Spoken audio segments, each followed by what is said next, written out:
semuanya, kali ini kita akan mempelajari materi cerita fabel. Cerita fabel merupakan cerita tentang kehidupan binatang yang berperilaku menyerupai manusia. Materi ini bertujuan agar kita dapat menelaah dan memahami struktur cerita fabel. Nah, selanjutnya kita masuk kepada unsur-unsur cerita fabel. Yang pertama, ada tokoh. Tokoh merupakan orang atau hewan yang menjadi pelaku dalam sebuah cerita. Yang kedua, ciri tokoh utama. Ciri tokoh utama adalah sering dibicarakan, sering muncul, dan menjadi pusat cerita. Yang ketiga, penokohan. Penokohan adalah pemberian karakter pada suatu tokoh. Yang keempat, watak tokoh. Watak tokoh dapat disimpulkan dari penggambaran fisik, penggambaran tindakan tokoh, dialog tokoh, monolog, atau komentar narasi penulis terhadap tokoh. Yang kelima, setting atau latar. Setting atau latar adalah tempat dan waktu kejadian serta suasana dalam cerita. Yang keenam, tema. Tema adalah gagasan yang mendasari cerita. Yang terakhir, amanat. Amanat adalah pesan yang disampaikan penulis secara tidak langsung. Selanjutnya adalah simakan tentang fabel. Belalang sembah. Suatu hari di sebuah kebun anggur, tinggallah sebuah keluarga semut dengan anggota jumlahnya yang sangat banyak. Semut ini membuat sarangnya dari daun-daun, lalu mereka tempel menggunakan cairan seperti lem yang mereka keluarkan dari mulutnya.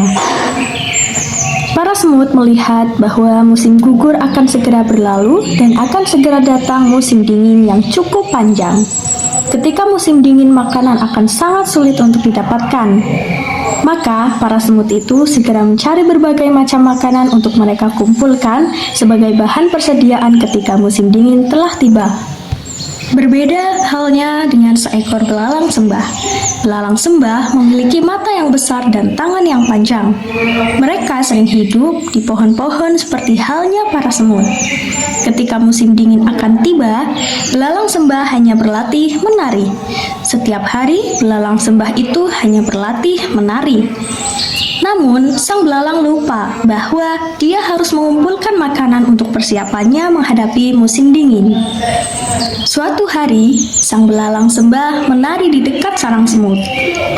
Dia menari dengan sangat anggun. Gerakan tangan dan badannya yang pelan dan lembut membuat tariannya terlihat sangat mengagumkan. Para semut melihat sang belalang sembah menari. Namun, mereka tidak menghiraukan tarian indahnya itu karena mereka memiliki tugas yang sangat penting. Sang belalang yang sedang menari melihat para semut berjalan dengan membawa makanan untuk dibawa ke sarangnya.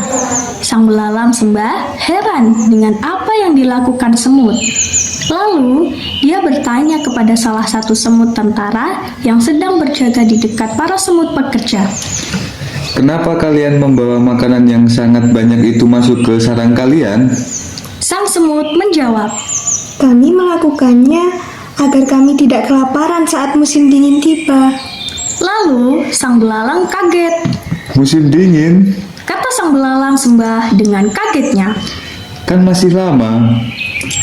Lebih baik kita bersenang-senang saja dulu. Kata sang belalang. Semut tak menghiraukan belalang. Semut tetap tekun mengumpulkan makanan. Musim dingin tiba. Belalang belum sempat mengumpulkan makanan karena sibuk menari. Belalang kelaparan dan lari ke rumah semut. Ia meminta makanan kepada semut. Semut awalnya tidak mau memberikan makanannya karena takut kehabisan. Akan tetapi, melihat belalang lemas kelaparan, semut tidak tega dan memberikan makanannya kepada belalang. Belalang pun kembali bugar dan dia berjanji untuk dapat mengelola waktu dengan baik sehingga tidak berakibat buruk. Masa depan adalah milik setiap orang. Maka, setiap orang perlu menyiapkan masa depannya dengan berusaha. Bukan hanya menikmati kesenangan di masa sekarang tanpa memikirkan masa depan. Nah, setelah kita mendengarkan dan mempelajari materi tentang cerita fabel, ayo kita berlatih bersama. Setelah mendengarkan cerita fabel berjudul Belalang Sembah, marilah kita simak contoh soal berikut. Kira-kira apa ya tema cerita tersebut? cerita tersebut adalah pertemanan dan kepedulian. Nah, itulah tadi materi tentang cerita fabel. Selamat belajar!